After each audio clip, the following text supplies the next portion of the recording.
전문의와 함께하는 시간 데일리 건강입니다. 오늘은 구강외과 전문의 이병하 원장 모셨습니다. 안녕하세요. 네, 안녕하세요.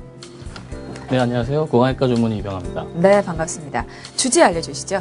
사람의 신체 조직이 노화가 일어나는 것처럼 치아도 나이를 속일 수는 없습니다. 그래서 나이가 들면 얼굴에 주름이 생기고 피부가 늘어지게 되겠죠. 이렇게 사람이 나이가 들면 신체의 기능이 떨어지게 마련인데요. 치아도 마찬가지입니다. 나이가 들수록 치아가 노화되고 기능도 점점 떨어지게 되죠. 그래서 오늘은 치아 노화에 대해 알아보는 시간을 준비했습니다. 네, 오늘 주제는 치아 노화입니다. 사실 얼굴 주름은 신경을 쓰면서 치아 노화는 생각조차 못했어요. 네. 네, 치아 노화가 어떻게 진행이 되는지 또 어떻게 치료를 할 수 있는 건지 오늘 이 시간 통해서 자세히 알아가셨으면 좋겠습니다. 자, 먼저 치아 노화 정의부터 좀 알려주실까요? 네. 사람이 노년기로 접어들게 되면 사람의 구강 환경은 점차 변화하게 되는데요. 노년기가 되면 연령과 함께 신체 기능도 노화가 오고 구강 기능 역시 떨어지게 됩니다. 네. 예를 들면 노화와 함께 잇몸이 좀 내려앉게 되고요. 젊었을 때는 나타나지 않았던 치아 뿌리가 드러나게 되기도 합니다. 그래서 이렇게 인간의 노화에 의한 변화에 동반해서 치아나 구강에 노년기 특유의 질병이 발생하기도 하는데요. 네네. 여기에 구강이나 치아의 노화를 앞당기게 되는 좋지 않은 습관이라든지 구강 환경을 가지고 있다든지 하는 경우에는 비교적 젊은 나이에도 치아의 노화가 더 빠르게 관찰되기도 합니다. 그러니까 습관 자체가 좋지 않으면 노화가 꼭 늙어서가 아니고 그렇죠. 젊은 네. 경우에도 네. 언제든지 생길 수 있다는 말씀이신데 만약에 이제 그런 경우 제외하고 일반적으로 생각을 해보면 네. 치아 노화가 그러니까 언제부터 좀 시작된다고 보면 될까요? 치아를 포함한 사람의 입 안에는 세월의 흔적이라든지 개개인의 씹는 습관이라든지 이런 또 특별한 게 좋아하는 음식이 다르다든지 네. 식습관에 따라서 그런 습관의 결과들이 고스란히 남게 되고 이러한 요소들은 아무래도 시간이 지날수록 입안에 계속 축적이 되게 됩니다. 유년기를 지나게 되면 보통 대부분의 사람은 영구치가 모양과 개수를 일정하게 갖춰서 맹출을 하게 되고요. 사람이 이제 이 치아로만 가지고 평생 동안 씹고 먹고 갈고 뜯고 이렇게 하기 때문에 네. 먹는 거 외에도 여러 가지 기타 기능들을 이 치아로만 수행하게 되기 때문에 어느 시점부터 노화가 딱 시작된다기보다는 모든 사람들이 영구치를 사용하기 시작하면서 이미 노화는 진행되기 시작했다고 봐야 할 수 있겠죠. 그러면 어쨌거나 개인이 갖는 식습관은 또 다 다르기 때문에 식습관에 따라서 개인차가 분명히 또 있겠네요. 네. 식습관과 관리 여부에 따라서 치아 노화의 진행 속도의 차이가 있게 마련인데요. 그래서 이에 따른 불편감이라든지 통증, 시린니 등의 증상에서 나아가서는 치아의 상실까지 사람의 치아나 구강의 노화 과정에는 개개인마다 다양한 차이가 있다고 보고 접근하는 것이 좋겠습니다. 알겠습니다. 자, 이번에는 증상들 좀 여쭤보고 싶은데요. 먼저 노년기 구강 변화로 인한 증상들부터 좀 알아보도록 하겠습니다. 어떤 증상들이 나타날까요? 증상들을 좀 말씀드려보면요. 잇몸병으로 인해서 잇몸이 붓는다든가, 네. 그로 인해서 치아가 좀 들뜬다든가, 치아가 움직인다든가, 또 치아와 치아 사이가 벌어진다든가, 또 잇몸이 내려가는, 퇴축되는 증상 등이 있겠는데요. 이런 증상들이 치아 자체적으로 오는 노화와 맞물려서 증상들이 더욱더, 치아가 노화되는 증상들이 더욱더 촉진되어진다고 볼 수도 있겠습니다. 노화가 더 빨라진다는 네. 말씀이시에요? 알겠습니다. 자, 그럼 이제부터 치아 노화 증상들 자세히 또 알아보도록 할 텐데요.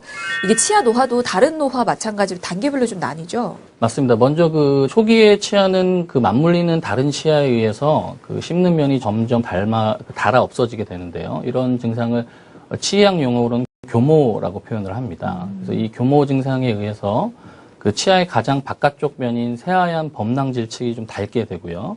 범낭질 안쪽에 있는 약간 노란빛을 띠는 상아질이라는 층이 있는데 이 네. 상아질층이 노출이 되게 됩니다.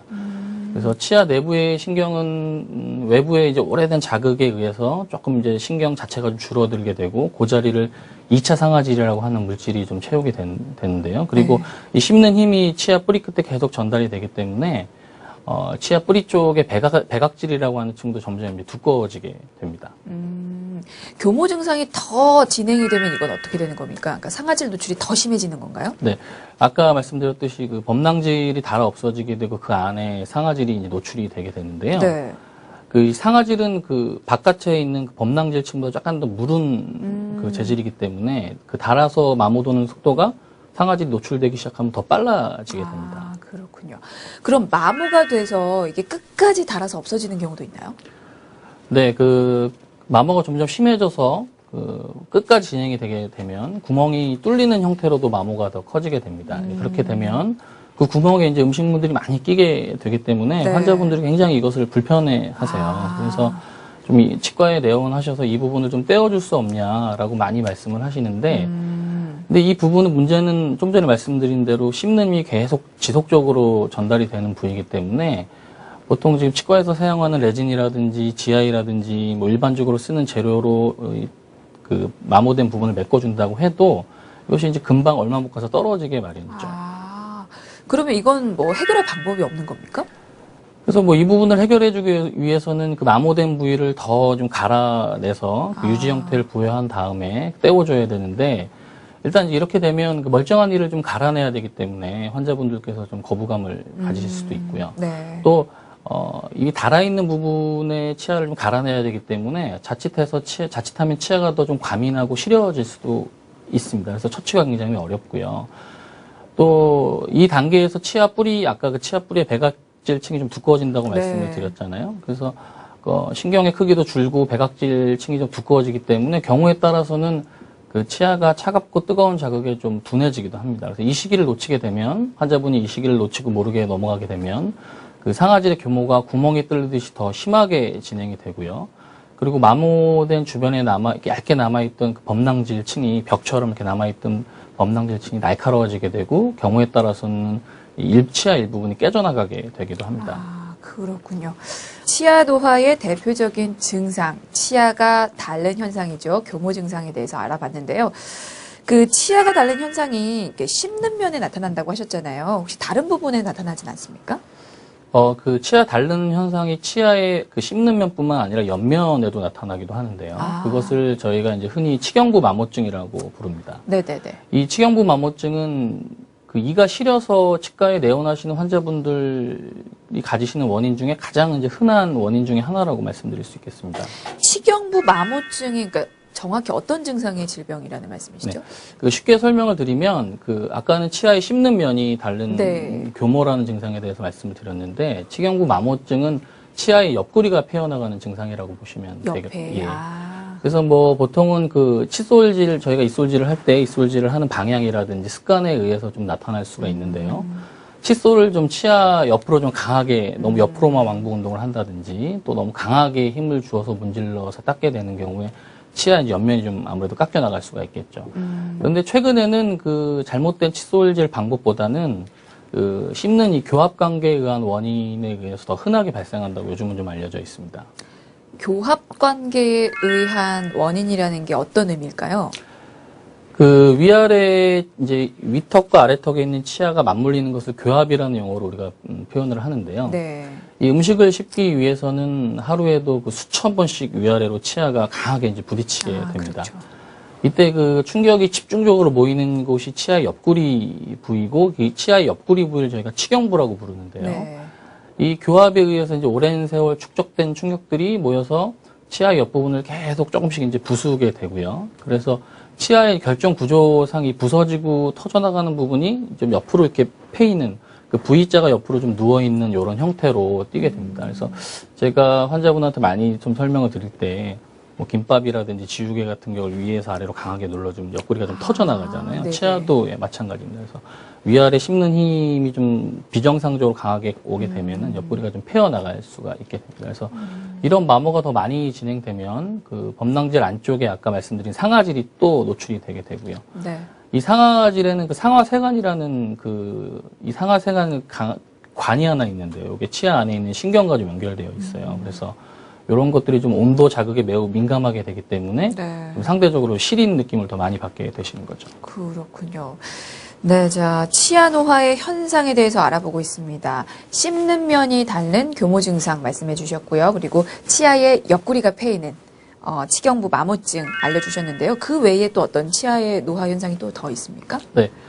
뭐 오랫동안 씹는 힘으로 인해서 이제 치아에 좀 잔금, 실금이 좀 간다든가요. 아니면 나이가 들어갈수록 치아가 좀 이제 누렇게 변한다거나 네. 또는 잇몸이 좀 내려가게 되면 그 치아에 뿌리가 드러나게 되거든요. 그래서 젊었을 때는 생기지 않던 이 치아 뿌리 부위에 충치가 생기는 치근 우식 같은 증상들도 대표적인 치아 노화의 현상이라고 할 수 있겠습니다. 알겠습니다. 그리고 앞서서 이제 또 식습관, 또 씹는 습관, 생활 습관이 또 치아의 노화를 더 앞당길 수 있다고 하셨는데 어떤 습관들이 대표적으로 뭐 예를 들 수가 있을까요? 네, 그 구강 내 노화의 과정은 이제 세 가지 정도 요소에 많이 영향을 받는다고 할 수 있겠는데 네. 첫 번째는 그 오랜 세월 동안 좀 지속적이고 또 좀 옳지 않은 방식의 교합력을 씹는 힘으로 인해서 그 치아가 많이 닳아 없어지게 되는 마모가 되는 요소랑 네. 또 환자분께서 좀 만성 치주염, 잇몸병을 가지고 계셔서 잇몸뼈가 많이 상실이 돼서 치아나 그 치아 주위 구조물들이 약화돼서 좀 많이 움직이게 된다든가 동요가 있다거나 하는 네. 경우. 그리고 최종적으로는 그 입 주변에 굉장히 많은 근육들이 있거든요. 그래서 씹는다거나 말을 한다거나 삼킨다거나 하는 과정에서 여러 가지 영향을 미치는 그 입 주변 근육이라든지 턱 근육 같은 것들이 좀 강하게 작용을 한다든지 이런 세 가지 요소들이 서로 맞물려 가지고 악영향을 미치게 될 경우에는 더욱더 이제 촉진돼서 치아의 노화가 더 빨라진다고 할 수 있겠습니다. 네. 치아 노화를 더 악화시키는 요인들 세 가지 짚어주셨는데 좀 하나하나 자세하게 알아보도록 하겠습니다. 먼저 만성 치주염과 같은 잇몸병 짚어주셨어요. 사실 나이 들면 잇몸이 좀 약해지기 마련인데 여기에 이제 뭐 잇몸병이 더해지면 더 문제가 된다는 말씀이신 거죠? 네, 그렇습니다. 그 사람의 잇몸은 시간이 흐르면 젊은 시절보다 내려가는 게 좀 자연스러운 것인데요. 네. 그렇게 되면 이제 치석이나 세균으로 인한 그 잇몸병이 있는 경우에는 이게 이제 잇몸이 내려가는 현상이 더 빨라지게 됩니다. 그래서 잇몸이 내려간다는 의미는 이제 환자분들께서 잇몸뼈가 내려간다는 의미랑 같은 의미로 받아들이시면 될 것 같아요. 네. 그래서 이런 것들로 인해서 치아가 더욱더 이제 움직이게 되고 치아가 움직이게 되면 치아가 닳는 현상이 더 빨라지게 됩니다. 그래서 이런 것들로 인해서 치아의 노화가 더 빨라지고 앞당겨지게 되겠죠. 알겠습니다. 그리고 치아 마모도 어떻게 보면 노화 촉진의 중요한 요소인데 치아 마모는 어떤 치아를 얘기를 하시는 걸까요? 뭐 여러 가지 치아들이 있겠지만 저희가 가장 좀 중요시하게 봐야 될 치아가 송곳니를 좀 봐야 될 것 같은데요. 네. 그 송곳니의 마모를 잘 살펴봐야 하는데요. 송곳니의 역할이 그 위아래 치아가 식사를 하거나 뭐 무의식적으로 좌우로 움직이거나 뭐 이렇게 할 때 그 아래 송곳니가 위에 송곳니를 이렇게 타고 올라가면서 그 뒤에 어금니들이 조금 떠서 보호될 수 있는 역할을 좀 해줘야 하거든요. 네. 근데 이 송곳니가 앞서서 말씀드린 대로 씹는 면이 좀 많이 마모가 된 경우에는 아무래도 그 뒤에 어금니들이 이 좌우로 갈리는 힘의 보호를 받지 못하게 됩니다. 그래서 아까 치경부 마모증에 대해서 제가 설명을 네. 좀 드렸었는데요. 이런 치경부 마모증이 그 송곳니 뒤에 있는 치아들에 동시적으로 좀 많이 발생을 하게 되고요. 위아래 씹는 힘보다 그 치아는 좌우로 갈리는 힘이 굉장히 좀 취약하거든요. 그래서 이런 좌우로 갈리는 힘에 계속 지속적으로 좀 시달리게끔 되고 그 송곳니로부터 보호가 되지 않기 때문에 더욱더 그 치경부 마모증이 좀 빨라지게 되고요. 그 치아가 닳고 치경부 마모증이 생기고 또 거기다가 치아에 이제 금이 가는 증상까지 오게 되고 결국 치아 노화 현상이 굉장히 이제 앞당겨지게 되겠죠. 송곳니가 마모된 게 그렇게 여러 가지 현상들을 네, 발병을 그렇습니다. 시키는군요. 이게 그러면 송곳니 마모가 심해지면 이건 어떻게 해야 되는 겁니까? 그 송곳니 마모가 좀 지나치게 심한 경우에는 이제 교정을 좀 해준다든가 아니면 이제 보철 치료라고 해서 이를 좀 씌워준다든가 아니면 거기다가 아까 뭐 말씀드린 레진 같은 재료를 덧대준다거나 해서 조금 송곳니의 외형을 조금 회복시켜줘서 송곳니가 하는 좀 기능을 좀 회복시켜서 그 뒤에 치아와 주변 치아들이 좀 보호될 수 있도록 하는 것이 좀 좋겠다고 할 수 있겠습니다. 네, 알겠습니다. 그리고 치아 노화를 촉진시키는 마지막 요소 어떤 걸 말씀해 주셨죠? 그 마지막으로 세 번째 제가 이제 그 네네. 턱 주변의 근육이라든지 이런 부분에 대해서 말씀을 좀 네네네. 드렸었는데요. 그 환자분들께서 좀 심하게 부종교합이 있다든지 좀 뭐 주무실 때 이를 가는 습관이 있다든지 내지는 좀 무의식적으로 긴장을 하거나 스트레스를 받으면 이를 악무는 습관을 가지신 분들이 계세요. 뭐 그런 습관이 있는지 없는지를 좀 알 필요가 있겠고요. 또 조금 유난히 좀 턱 근육이 좀 발달한 분들이 계세요. 그래서 비정상적으로 좀 발달한 좀 씹는 근육이 있는지 여부를 좀 살펴볼 필요가 있겠고요. 이러한 요소들 역시 아무래도 그 치아의 과도한 힘을 좀 지속적으로 가해주게 되고 치아가 이제 아무래도 강한 힘을 많이 받게 되면 그 노화가 좀 앞당겨지게 되겠죠. 그러면 이가 좀 시리다거나 아까 말씀드린 대로 치아에 금이 간다거나 내지는 그 치아에 강한 힘이 가해지니까 치아와 치아 사이가 좀 깨진다거나 뭐 이런 증상들이 일어날 수 있습니다. 근데 이제 얘기를 듣던 중에 사실 지금 노화에 대해서 얘기를 하잖아요. 네. 물론 치아가 노화돼서 시리다거나 피가 난다거나 이러면 치료를 받아야 되지만 뭐 그 외적으로 보면 노화니까 자연스러운 현상으로 생각해서 이걸 그냥 치료 안 하고 그냥 놔둬도 되는 건지 아니면 치아가 노화되는 것도 꼭 치료가 필요한 건지 그게 약간 의문이 좀 드네요. 네, 그 노화는 모든 사람에게 이제 진행이 되는 거니까요. 네네. 그 치아에 그 치아 씹는 면이 닿는 교모라든지 뭐 치경부 마모증이 있다고 하더라도 환자분들이 뭐 크게 이제 불편함을 느끼시지 않는다거나 하는 경우에는 뭐 무리하게 뭐 치료를 권하거나 뭐 이렇게 하지는 않습니다. 그러면 이렇다 할 증상이 없는 치아는 뭐 치료가 필수는 아닌 거네요. 네. 보통 그 치아의 노화가 어떤 그 한 치아에만 특정 치아에만 집중적으로 오는 게 아니고요. 네.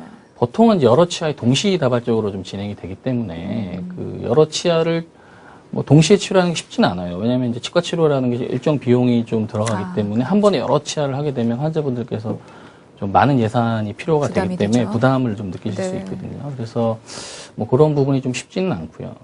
그리고 뭐 젊은 사람들에 비해서 그 나이 든 분들의 치아 신경은 아까 말씀드린 대로 신경이 좀 줄고 2차 상아질로 좀 차 있기 때문에 상대적으로 좀 작아져 있어요. 치아 신경이. 그래서 외부 자극에 좀 둔한 경우도 있어요. 그 차갑거나 뜨겁거나 뭐 이런 거에 좀 둔감한 경우도 있기 때문에 뭐 저희가 그 의사 입장에서 봤을 때 치아 노화가 좀 많이 진행이 돼 있다 하더라도 환자분께서 또 크게 좀 불편함을 못 느끼고 생활하시는 경우도 많거든요. 그렇지만 이제 그 증상이 없다고 해서 치아 노화가 멈춰 있는 건 아니고 계속 진전이 되고 있는 것이고 그 치아 노화가 좀 빠르게 진행된다면 그 노화를 촉진시키는 요소가 있는 것이기 때문에 뭐 정기적인 검진이라든지 관심이 좀 필요하다고 할 수 있겠고요. 특별히 그 환자분들께서 뭐 이를 닦는다거나 뭐 이를 간다거나 하는 습관을 가지고 계신 분들은 조금 더 평소에 좀 더 많은 관심을 좀 가지시는 게 좋을 것 같습니다. 그리고 이제 구체적으로 치료 내용 좀 알아보고 싶은데요. 증상별로 좀 다를 것 같아서 나눠서 좀 질문을 드리도록 하겠습니다. 먼저 치아 마모가 심해지고 금이 가거나 깨지면 이건 어떤 치료를 받게 되나요? 예, 그 치아의 마모가 좀 굉장히 심하거나 치아에 그 잔금이 가 있는 균열이 좀 심하게 돼 있다고 진단이 되면 네. 우선은 좀 치아를 씌워줘야지 됩니다. 왜냐하면 그 치아가 더 벌어지지 않게끔 하는 것이 좀 중요하고요. 그 후에는 그 환자분께서 아무래도 치아에 금이 갔거나 뭐 그러면 통증을 좀 느끼실 수 있거든요. 씹으실 때. 그래서 그 통증을 좀 줄여주기 위해서 그 신경 치료를 좀 진행을 해야지 됩니다. 그래서 그런데 이제 이때 그 치아에 금이 갔다든지 뭐 이런 것들이 뿌리 쪽으로 많이 진행이 됐다면 그 치료를 하시더라도 예후가 좀 불량하기 때문에 좀 초기에 치료를 하시는 것이 좀 좋겠습니다.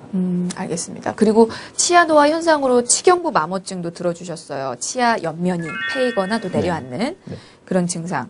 이럴 경우에는 또 어떤 치료가 필요하죠?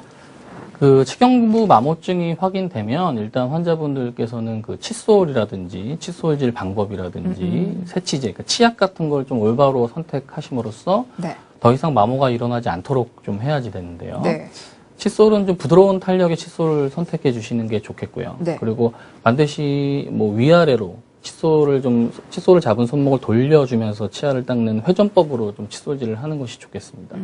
그리고 이제 치약도 좀 연마력이 약하고 요즘은 시중에 그 시린 증상을 좀 완화시켜주는 지각도나제가 좀 함유된 치약들이 좀 많이 나와 있어요. 그래서 이런 것들을 선택해서 사용하시는 것이 좋겠고요. 치경부 마모증이 초기일 때는 패인 부분이 많지가 않기 때문에 네. 그 치아색과 굉장히 유사한 그 치과용 고강도 재료인 레진이라는 재료가 있어요. 그래서 네. 이 레진이라는 재료를 메꿔서 좀 손쉽게 좀 치료를 할 수 있겠습니다. 다만 그 패인 정도가 굉장히 심해서 신경이 노출되었을 경우에는 그 치아 안에 있는 신경을 좀 제거해주고 다른 물질로 그 신경이 있던 자리를 채워 넣어주는 그 신경 치료를 진행해주는 것이 좋겠습니다. 신경 치료 엄청 아프지 않나요? 왜냐하면 치과를 두려워하시는 분들이 통증 때문에 또 더 두려워하시니까요. 그렇죠. 보통 치과에 오시기 제일 힘들어하는 이유가 통증 때문에 많이 걱정을 하시죠. 그렇지만 네.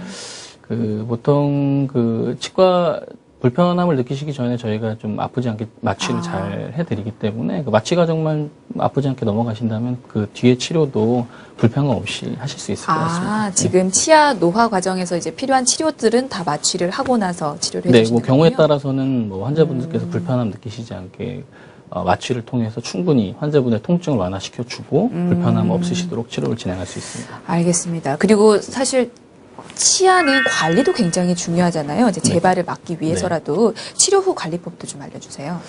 구강 내에 환자분께서 좀 부종기업을 좀 가지고 계신다거나 아니면은 평소에 만성 치주염, 잇몸병이 좀 심해가지고 잇몸뼈가 지속적으로 녹는 경우라면은 아무래도 꾸준한 치료로 이런 환경들을 먼저 개선해 주는 것이 좋겠고요. 네.